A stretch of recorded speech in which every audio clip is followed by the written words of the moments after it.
장화는 청주 영릉군 상량현 출신으로 약간의 나이에 사촌 동생인 유민과 함께 이름이 널리 알려졌기에 여느 형주 인사들과 마찬가지로 유비가 형주를 평정한 시기에 등용되어 그의 밑으로 들어간 것으로 보이며, 유비가 입촉할 때 문서 관리를 보좌하며 그를 수행한 공으로 익주촉군 광도연회장으로 임명됩니다.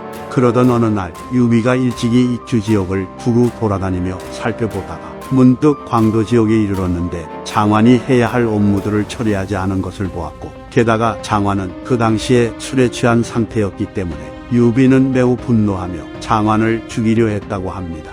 하지만 이때 제갈량이 나서서 유비에게 간청을 하며, 장환은 사직을 다스리는 그릇이지 백리를 다스리는 인재가 아닙니다. 그의 정치는 백성들을 편안하게 하는 것을 근본으로 삼지 겉으로 꾸미는 것을 우선으로 삼지 않으니 원컨대 주공께서는 그를 한 번 더 살펴보시길 바랍니다 라고 말했다 합니다. 이에 유비는 제갈량을 존경하고 매우 아꼈기 때문에 그의 말을 받아들여 장환을 죽이지는 않고 관직만을 박탈했다 합니다. 그리고 장환은 제갈량의 총애를 받았기 때문인지 얼마 지나지 않아 십방현의 현령으로 다시 관직 생활을 시작하게 되었고, 유비가 한중왕이 되었을 때는 중왕의 부름을 받아 상설왕에 임명되었다고 합니다. 건흥 원년, 제갈량은 승상부를 열어 장환을 초빙한 뒤 동조연으로 삼았다고 하며, 장환은 무죄에 청거되었으나 굳이 거절하며 다른 사람들에게 양보를 하려 했기에 제갈량은 장환에게 생각컨대 친하다고 해서 배척하고 덕 있는 사람을 버린다면 백성들을 해치고 무사람들의 마음을 불안하게 만들 것이며, 실로 또한 멀고 가까운 이들로 하여금 그 뜻을 이해할 수 없게 만들 것입니다. 그러므로 그대는 응당 자신의 공적과 거동을 드러내어 이 청거의 깨끗함과 중요함을 밝히도록 하십시오 라고 말한 다음 그를 참군으로 승진시켰다 합니다. 건흥 5년, 제갈량이 북보를 위해 한중에 주둔하고 있을 때 장환은 장사장애와 함께 후방에 남아 승상부의 사무를 총괄했다 합니다. 건흥 8년, 장예가 죽자 장환이 그의 뒤를 이어 장사에 임명되었고 무군장군의 직함까지 받았다고 합니다. 그리고 제갈량이 여러 차례 북보를 나설 때마다 장환은 늘 식량과 병사를 풍족하게 공급해줬기에 제갈량은 사람들에게 장환은 충성심과 올바름의 뜻을 두고 있으니 마땅히 나와 더불어 왕업을 행하는데 도움을 줄 사람이다 라고 입버릇처럼 말했다 합니다. 또한 제갈량은 여기서 그치지 않고 은밀히 유선에게 표를 올려 신이 만약 불행한 일을 당한다면 뒷일은 응당 장환에게 맡기십시오 라고 했다 합니다. 익부 기구잡기에 따르면 제갈량의 병세가 악화되자 유선은 이복이라는 인물을 파견해 제갈량의 병세를 알아보고 이후 국가의 방향에 대한 논의를 하고자 하였기에 이복은 제갈량과 만나서 제갈량의 조언을 전해 듣고는 헤어져 며칠을 가다가 제갈량에게 미처 묻지 못한 것이 있어서 다시 뒤를 돌려 제갈량을 찾아갔다고 합니다. 그러자 제갈량은 이복을 보고는 나는 그대가 다시 돌아온 이유를 알고 있어. 우리가 금며칠 동안 이야기를 주고받았지만 미처 하지 못했던 말들이 있어 다시 와서 대답을 듣고자 함이 아니겠소. 그대가 묻고자 하는 이는 마땅히 장환이요 라고 대답했다 합니다. 건흥 12년, 제갈량이 죽자 위원과 양의가 권력을 두고 다투게 되었고, 이들은 서로가 반역을 일으켰다며 유선에게 표를 올렸기에 유선이 장환과 동륜에게 누가 거짓을 고하는지를 묻자 장환과 동륜은 양의를 보증하고 위원을 의심했다고 합니다. 그리고 위원이 잔도를 불태워 총나라 군대의 퇴각로를 끊어버린 다음 기하 병사들을 데리고 퇴각하는 총나라 군대를 공격하려 하였기에 장환은 수비하는 군대들까지 총동원하여 위원을 토벌하기 위해 진격했으나 다행히도 위원이 죽임을 당했다는 소식이 들려왔기에 철수합니다. 또한 이외에도 양의가 자신이 제갈량의 뒤를 잇지 못한 것에 불만을 품고 반역의 말을 한 사건이 발생하는 등 제갈량 사후 혼란스러운 일들이 많이 일어났기에 멀고 가까운 곳에 있는 이들 모두가 불안해하고 두려움에 떨었다고 합니다. 하지만 장환은 평범한 무리들 중에서 매우 뛰어난 인물이었기 때문에 신하들 중 가장 윗자리에 서게 되었음에도 비통해하는 안색도 기뻐하는 기색도 없이 안색과 행동거지가 평소와 다름이 없었기 때문에 이로 말미암아 초기의 사람들은 장환을 점점 믿으며 복종하게 되었다 합니다. 동조연 양이는 평상시에 성정이 꼼꼼하지 못하고 날카로워 상관인 장환과 대화를 할 때에도 종종 장환의 말이 자신의 마음에 들지 않으면 대답조차 하지 않았다고 합니다. 그래서 어떤 사람이 양희를 헐뜯을 목적으로 장환에게 공께서 양희와 대화를 나눌 때에 대답을 듣지 못한 것은 양희가 윗사람을 거만하게 대하는 것으로 그 정도가 너무 심하지 않습니까? 라고 말했다 합니다. 그러나 장환은 사람의 마음이 같지 않은 법이라 사람들의 얼굴이 서로 제각각인 것과 같으며 오히려 옛사람들은 면전에서 복종하고 뒤에서 다른 말을 하는 것을 경계하였습니다. 양희가 나의 말에 찬성을 한다면 이는 곧 그의 본심이 아닌 것이고 만약 내 말에 반대를 한다면 이는 곧 나의 그릇됨이 드러나는 것이니 양희는 이 때문에 침묵한 것으로 이것이 바로 그의 시원한 점입니다. 라고 대답하며 관대한 모습을 보였다 합니다. 그리고 양민이라는 인물은 일찍이 장환을 비방하며 장환은 이라는 것이 모하여 진실로 이전 사람에 비할 바가 아니다 라고 말한 적이 있었기 때문에 어떤 이가 장환에게 이를 일러 바쳤고 형벌을 주관하는 관리가 장환에게 양민을 처벌해야 한다고 했으나 오히려 장환은 내가 실제로 옛 사람만 못하니 추궁할 게 없습니다 라고 대답했다 합니다. 또한 나중에 시간이 흘러 양민이 다른 사건에 연루되어 옥에 갇히자 사람들은 그가 장환을 비방한 적이 있었기 때문에 반드시 죽게 될 것이라 염려하였으나 장환은 개인적인 감정에 따라 판단하는 사람이 아니었으므로 양민은 중죄를 면하게 되었으니 이처럼 장환은 무슨 일이든 공명정대하게 행했다 합니다. 장환은 과거 제갈량이 여러 차례 진천을 노려 북벌을 행했으나 길이 험하고 군량 운반이 어려워 끝내 성공하지 못했기 때문에 강을 타고 동쪽으로 내려가는 것만 못하다고 생각했다 합니다. 그래서 장환은 한중에 주둔하여 배를 많이 만들고는 한수와 면수를 따라서 위흥과 상용 지역을 습격하고자 하였는데 때마침 지병이 연속적으로 터져 제때의 계획을 실행하지 못했다고 합니다. 게다가 조정의 중로는 만약 위흥, 상영 지역을 공격했다가 승리하지 못한다면 군사들의 퇴로를 구하는 것이 곤란했기 때문에 좋은 계책이 아니라고 보았다 하며 이에 유서는 비위와 강류 등을 장환에게 보내어 조정에서 논의한 의견을 알렸다고 합니다. 그리하여 장환은 계획을 수정한 다음 유선에게 상서를 올려 더러운 무리를 빼고 난을 그치게 하는 것이 신의 직책이 처리해야 할 일일진데 신이 한중에 주둔한 지 이미 6년이 지났으나 신이 어리석고 미약한 데다 질병에 시달리어 계획을 이룬 바가 없기에 밤낮으로 근심스럽고 참담합니다. 매번 비등과 더불어 의논하기를 양주는 오랑캐가 있는 변경지역의 요충지라 진군하고 퇴각하는 데 있어 의존할 만하고 적이 아끼는 지역이라 들었습니다. 게다가 강적, 호적은 한나라를 그리워하기를 목마른 사람처럼 하며 또한 예전에 우리의 평군이 강적의 영토로 들어갔을 때 곽해가 격파된 적이 있습니다. 그래서 그 장단점을 헤아려 볼 때 양주 점령이 우선시해야 될 일이라 여겨지니 응당 강류를 양주자사로 임명해야 합니다.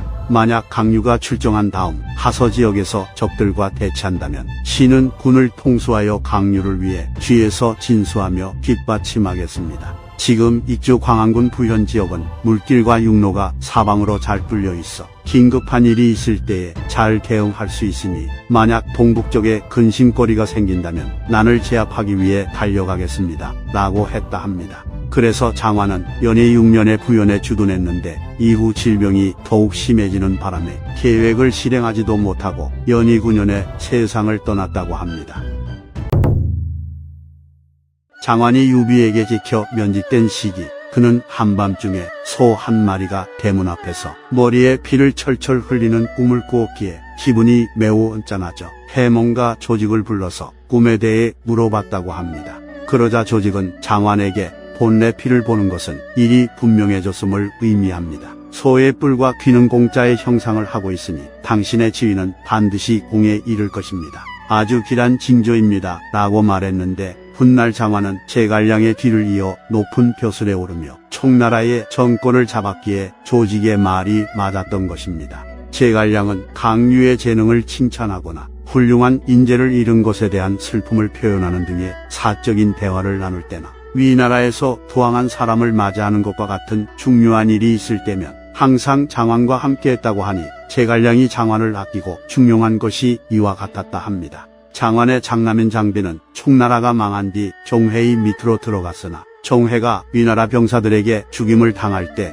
같이 죽었다고 하며 장완의 차남인 장현도 그 재능이 뛰어났기에 종회가 매우 아꼈으나 그 또한 종회가 죽을 때 위나라 병사들에게 살해당했다 합니다. 앞서 장완과 함께 이름을 날렸다고 나오는 장완의 사촌 동생인 유미는 훗날 좌오군 양희 장군에 임명되어 왕평과 함께 한중 지역을 지켰다고 하며 흥세산 전투 때 유일하게 왕평의 의견에 동의한 인물이었기에 그는 왕평과 함께 활약하며 위나라의 대군을 막아냈다고 합니다. 강표전에 따르면 오나라에서 송건의 총애를 받으며 수많은 공을 세웠던 반준이라는 인물이 장완의 이종 사촌 동생이라고 하니 장완의 가문은 출중한 인물들이 즐비했던 것 같습니다. 이상 삼국지 인물열전 장완편 마치겠습니다.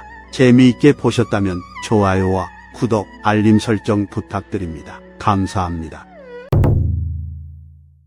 비위는 형주 강화군 맹연 출신으로 어려서 고아가 되어 가문의 우두머리인 비백인이 비위를 거두어서 길렀다고 합니다. 그런데 비백인의 고모가 익주목 유장의 어머니였기 때문에 유장은 사자를 보내 비백인을 영접하였고 그리하여 비위는 비백인을 따라 촉으로 들어가게 되어 그곳에서 학문을 닦았다고 합니다. 그리고 시간이 흘러 유비가 익주를 평정하자 비위는 형주로 돌아가지 않고 익주에 머물렀으며 뛰어난 재능으로 동륜 등의 인물들과 함께 이름을 날렸다고 합니다.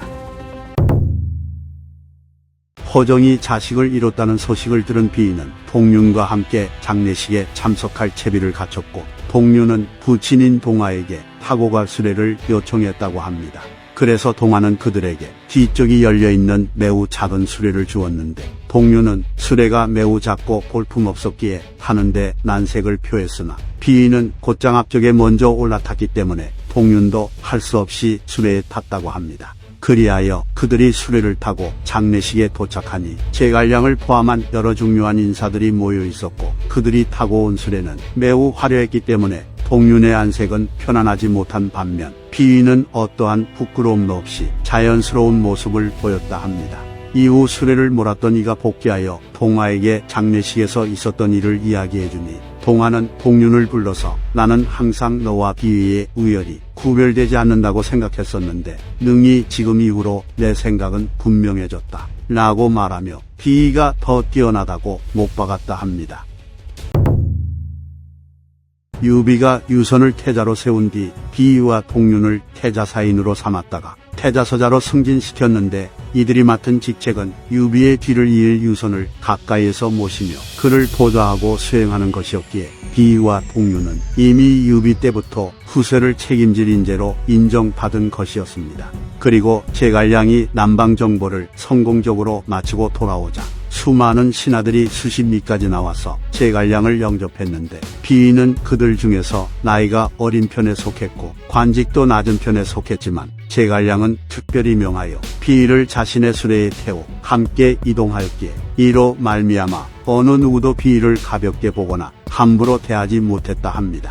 또한 제갈량은 북벌에 나서며 유선에게 출사표를 올렸는데 출사표에 따르면 제갈량은 유선에게 곽유지, 비, 동륜 등은 훌륭한 신하들이니 궁중에 크고 작은 일 모두를 이들에게 무로 행하면 좋을 거라고 했다 합니다.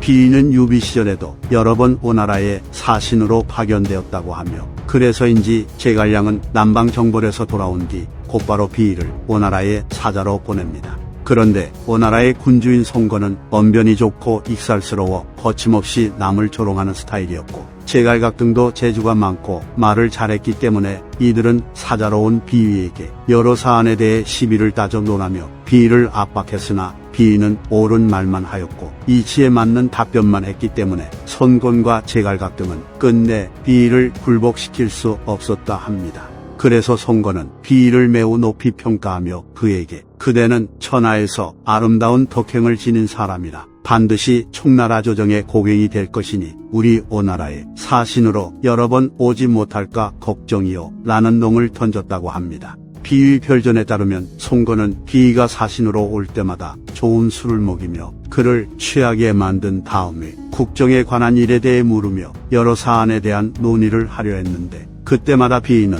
송권의 계략에 넘어가지 않고 술에 취했다 말하며 물러난 뒤 질문받은 바를 순서대로 적어 조목조목 답변하였는데 빠뜨리거나 놓치는 부분이 하나도 없었다 합니다. 위연과 양이는 각자 재능이 뛰어났으나 둘 다 성격이 더러워 사사건건 부딪혀 서로를 증오하게 되었고 맨날 상대를 잡아먹지 못해 으르렁댔으며 둘이서 논쟁을 하게 되면 위연이 칼을 뽑아 양이를 겨누어 양이가 눈물을 흘릴 때도 있었으나 제갈량도 이들을 어찌하지 못하고 한탄만 했다 합니다.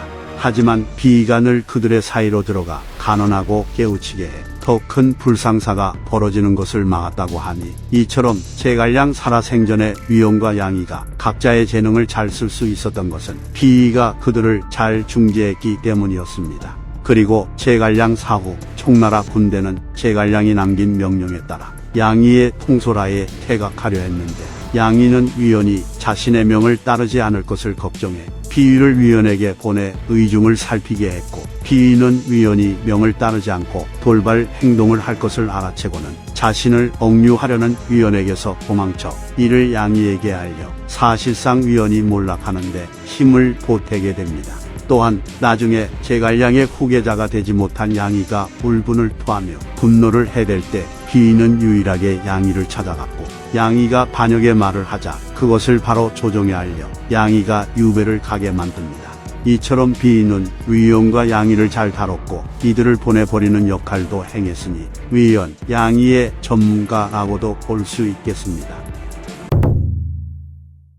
자치통감에 따르면 비위가 상서령이 된 당시 나라에서는 전쟁하는 일이 많았고 공적인 업무도 번거롭고 복잡하였으나 비위는 매우 똑똑하고 일처리가 빨랐기 때문에 매번 올라오는 문서를 살피고 읽을 때마다 눈을 들어 잠시 보기만 해도 이미 그 뜻을 알아챘다고 하며 게다가 그 속도가 보통 사람의 몇 배나 빨랐고 한번 보면 절대 그 내용을 잊지 않았다 합니다. 그리고 언제나 조씨와 포씨의 업무에 관한 보고를 받았는데 그 중간에 빈객들을 맞이하여 접대하고 음식을 먹고 음료를 마시며 휴식을 취하였고 게다가 쌍육과 바둑까지 두며 매번 사람들이 즐기는 것을 다 하면서도 하는 일을 내팽개치지 않았다 합니다. 연희 6년 질병에 걸린 장환의 뒤를 이어 비위가 대장군에 임명되었기에 동윤이 상서령의 직함을 이어받아 비위의 업무를 넘겨받게 되었다 합니다.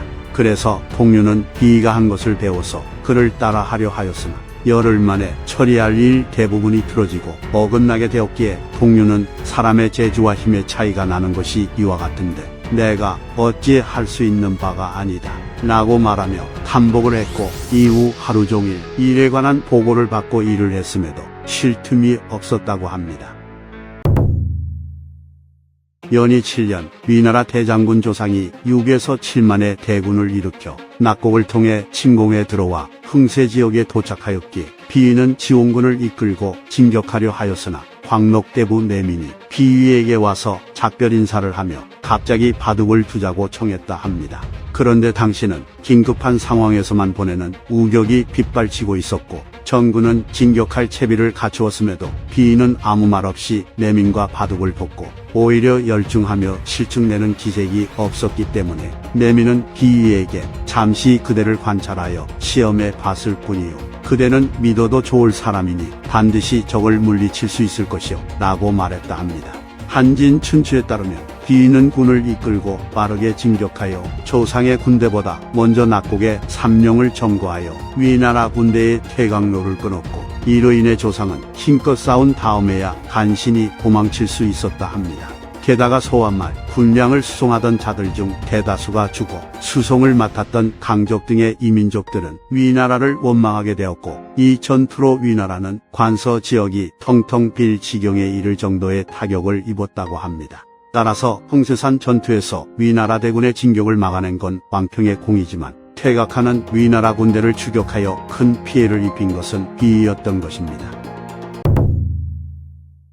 비위는 성정이 호방하여 널리 사랑을 베풀었기에 타국에서 투항하여 새로 귀순한 사람들도 후하게 대접해 주었으며 신임까지 했기에 장옥은 비위에게 편지를 보내 옛날에 잠팽은 군대를 이끌었고 내업은 저를 쥐고 있었으므로 모두 자객에게 살해당했습니다. 지금 명장군의 지위는 높고 권력은 무거우니 마땅히 지난날의 일을 경계로 삼아야만 하는데 경계를 거의 하지 않으시는 것 같습니다. 라고 걱정을 표했다 합니다. 하지만 이러한 장옥의 염려에도 비인은 평소대로 행동했던 것으로 보이는데 연희 16년 정월 초하루에 큰 연회가 열려 황제인 유선을 포함한 수많은 사람들이 참석하였고 그 중에는 위나라에서 토항한 곽수라는 사람도 있었다 합니다.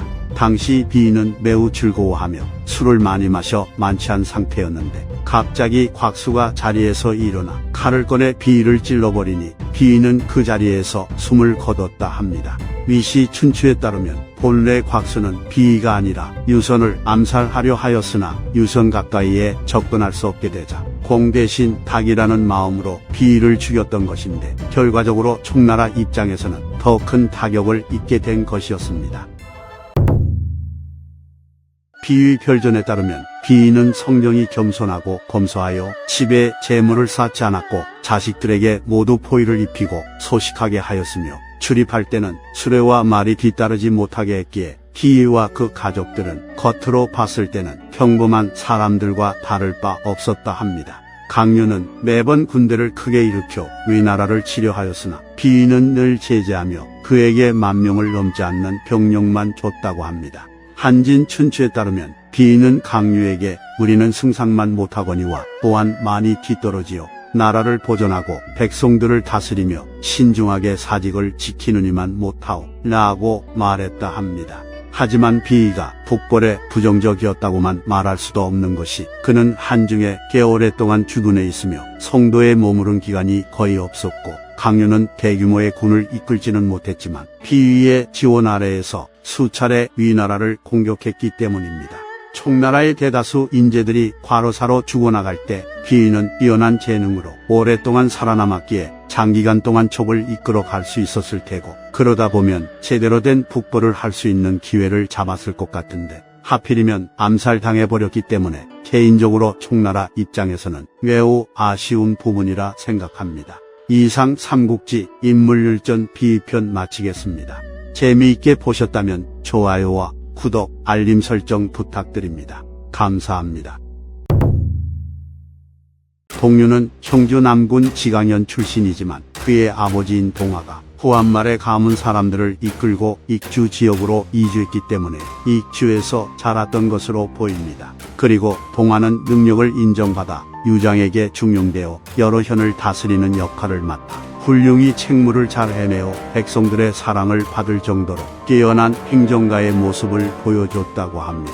그래서인지 동화는 유장이 망하고 유비가 익주를 평정한 이후에도 마찬가지로 중용되어 장군 중랑장에 임명되었고 군사장군이었던 제갈량과 함께 국가의 사무를 보았다고 합니다. 또한 동화는 제갈량에게 옳고 그른 것에 대해 조언하며 큰 도움을 주었기 때문에 제갈량은 동화와 매우 친하게 지냈다고 합니다.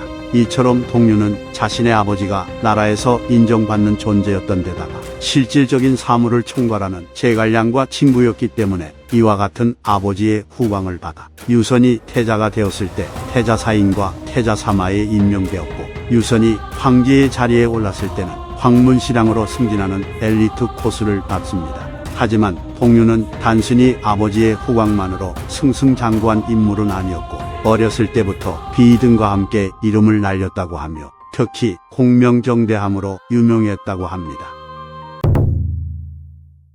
제갈량은 황제가 된 유선이 나이가 어려서 그가 일에 옳고 그름을 판단하는 것이 힘들 거라 생각했기 때문에 공명정대함으로 잘 알려진 동윤에게 궁궐의 일을 맡겼다고 합니다. 그리고 제갈량은 출사표에서 동윤 등은 모두 선량하고 성실하며 뜻과 헤아림이 충성스럽고 깨끗하니 이 때문에 선제께서 이들을 뽑아 쓰고 폐하께 남긴 것입니다. 생각컨대 궁중의 일은 크건 작건 모두 이들에게 물으시고 그 연후에 시행하신다면 필시 부족한 점을 보충해 널리 보탬이 될 것입니다. 라고 말했다 합니다. 또한 제갈량은 동윤을 시중으로 승진시키고 뽑은 중랑장까지 겸임케 하였기에 동유는 황제에게 조언을 하는 일과 문서를 처리하는 일을 전부 독자적으로 할 수 있게 되었고 황궁을 수비하는 근위병까지 관리하게 되었으니 그는 황궁을 감독하는 총책임자나 마찬가지였습니다. 동류는 제갈량의 신임을 저버리지 않고 자신이 맡은 바 책무를 잘 해냈는데 그는 주로 사건이 터지기 전에 예방하는 방법을 쓰는 것을 선호했다고 하며 유선이 잘못을 저지르려 할 때마다 그가 올바른 방향으로 나아갈 수 있도록 열심히 조언을 했다고 합니다. 한 번은 유선이 동륜에게 자신의 후비를 더 늘리고 싶다고 하자 동륜은 법령에 따라 후비의 수는 12명을 넘을 수 없다고 말하며 이미 인원이 찼으니 더 늘릴 수 없다고 했으나 유선은 계속해서 후비를 늘려달라고 애원합니다. 그런데 동륜도 대단한 것이 이와 같은 황제의 계속된 부탁에도 법령을 준수해야 한다고 말하며 끝까지 황제의 요구를 들어주지 않았다고 하며 이 일로 유선은 동륜을 더욱 어려워하게 되었고 두려워하는 지경까지 이르게 되었다고 합니다. 그리고 유선은 점차 성장하면서 황관 황허를 아끼게 되었는데 황허는 눈치가 빠르고 행동이 빨라 유선의 심기를 잘 살폈고 상황에 따라 아첨을 하며 자신을 잘 꾸며 말했기 때문에 유선의 총애를 받았다고 합니다. 하지만 동륜 입장에서 황허는 전형적인 간신배에 가까운 인물이었기 때문에 동륜은 황허가 선을 넘을 때마다 여러 차례 꾸짖었고 이로 인해 황허는 동륜을 매우 무서워하며 동륜 살아 생전에는 감히 나쁜 행동을 할 생각조차 가지지 못했다고 합니다. 이처럼 동륜이 얼마나 황허를 쥐잡듯이 잡았는지 훗날 강유가 유선에게 황허를 죽여야 한다고 말하자 유선은 강유에게 과거 동륜이 이를 갈며 황허를 몹시 미워해 내가 늘 이것을 한스럽게 여겼었어 라고 대답했다 합니다.